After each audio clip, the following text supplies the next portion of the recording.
klikova në internet për dua për të martuar me personin që do dhe gjeta këtë dua. Hajde ta shohim. Ja, hajde. Wa qulil haqqu min rabbikum faman sha'a falyu'min wa man sha'a falyakfur 565 herë dhe në final thot në final Allahu do të martojë me atë që do. U zgjidh problemi.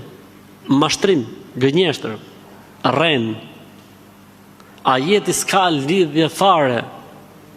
Thuaj, erdhi e vërteta nga Zoti juaj, kush të doj të mohoj, kush të doj të besoj. Se çfarë lidhje ka kjo punë me martesën? Prandaj dhe ne themi gjithmonë kujdes nga e merrni fen. Se çfarë thot tu? Recito thot ajetin 29 të surës Al-Kahf, pra, thuaj të vërtetën që erdhi nga Zoti juaj, kush të doj të besoj, kush të doj të mohoj, pra e ka shkruajtur kështu